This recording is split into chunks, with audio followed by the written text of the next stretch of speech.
दोस्तों आज हम जानेंगे कारगिल के शीत युद्ध के बारे में, जिनमें पाकिस्तान की सैनिक भारत के सामने 93,000 सैनिक सरेंडर कर दिया था। दोस्तों ये है पाकिस्तान की पीएनएस गाजी पनडुब्बी जहाज, जो कि पानी के अंदर चलती है और पानी के अंदर से ही मिसाइल मार देती है। पानी के अंदर चलने की वजह से ये दिखाई ही नहीं देती है और इसको आदेश दिया गया कराची से कि जाओ विक्रांत को मार के डुबा दो। दोस्तों ये है विक्रांत, इंडिया का सबसे बड़ा जहाज विक्रांत, और इसको कोई मार के डुबा सकता था तो वो है पाकिस्तान का पीएनएस गाजी ही डुबा सकता था। अगर विक्रांत डूब जाता तो इंडिया युद्ध जीत नहीं पाती, क्योंकि सबसे जंगी जहाज इंडिया का यही था। फिर इंडियन नौसेना ने दिमाग लगाया और विक्रांत को कहाँ छुपा दिया गया? अंडमान निकोबार में। कहाँ? अंडमान निकोबार में। और इंडियन नौसेना ने अफवाह फैला दिया कि विक्रांत आ रहा है विशाखापट्टनम में, और विक्रांत कहाँ है? अंडमान निकोबार में। और दूसरी बात यह है कि इंडियन नौसेना ने क्या किया, मंडी बाजार में जाकर ऑर्डर कर रहा है कि 2 ट्रक आलू चाहिए, 5,000 अंडा, चावल, गेहूं, आटा, आलू। तो किस लिए? विक्रांत आ रहा है, सब विक्रांत में जाएगा। 5,000 सैनिक है तो उन लोगों को खाना पीना तो चाहिए ना, इसलिए ऑर्डर कर रहे हैं वहाँ के सैनिक। और खास बात यह है कि पाकिस्तान की जासूस इंडिया में घूमते रहते थे, उन लोगों ने फोन करके कह रहा है पाकिस्तान में कि विक्रांत आ रहा है विशाखापट्टनम में, और पाकिस्तान फोन कर दिया पीएनएस गाजी को कि विक्रांत विशाखापट्टनम में है, जाओ मार के गिरा दो। और वो ससुरा घूम गया कहाँ? विशाखापट्टनम में। और वहाँ पे कौन खड़ा था? आईएनएस राजपूत। कौन? आईएनएस राजपूत। और पीएनएस गाजी को मार के डुबा सकता था तो वो है आईएनएस राजपूत थी। और उस समय ये जहाज खराब हो चुकी थी, ये जहाज तो दूसरी जगह जा नहीं सकती थी, और पीएनएस गाजी के तो हम लोग उल्लू बनाकर विशाखापट्टनम में बुला लिए कि विक्रांत आ रहा है। और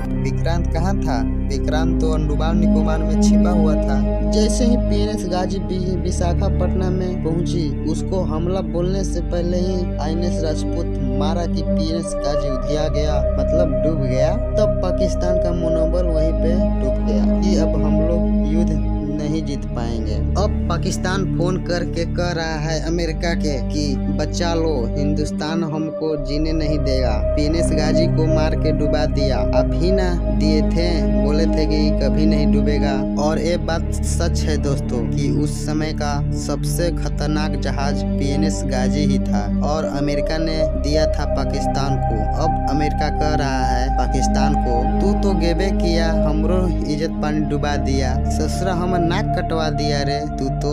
दोस्तों दिल थाम के बैठे रहो, अभी युद्ध लंबा चलने वाला है, आगे मजा आएगा अभी। दोस्तों अब क्या हुआ, अमेरिका यहाँ से उठा तो चल दिया इंडिया को मारने, अपनी सबसे खतरनाक जहाज लेकर, 7वां बेड़ा को लेकर। अमेरिका का खतरनाक जहाज वही था, 7वां बेड़ा। दोस्तों अब इंडिया करे तो क्या करे, इंडिया पूरा टेंशन में हो गया। फिर इंडिया को दिमाग में आया, अगर पाकिस्तान की मदद अमेरिका कर सकता है तो हमारा तो भी दोस्त है रूस। अब इंडिया कह रहा है रूस से कि देखिए ना, ऐसा ऐसा बात है, अमेरिका चल दिया है अपना सबसे खतरनाक जहाज लेकर 7वां बेड़ा हमको मारने के लिए। रूस कह रहा है तुम टेंशन मत लो, हम है ना।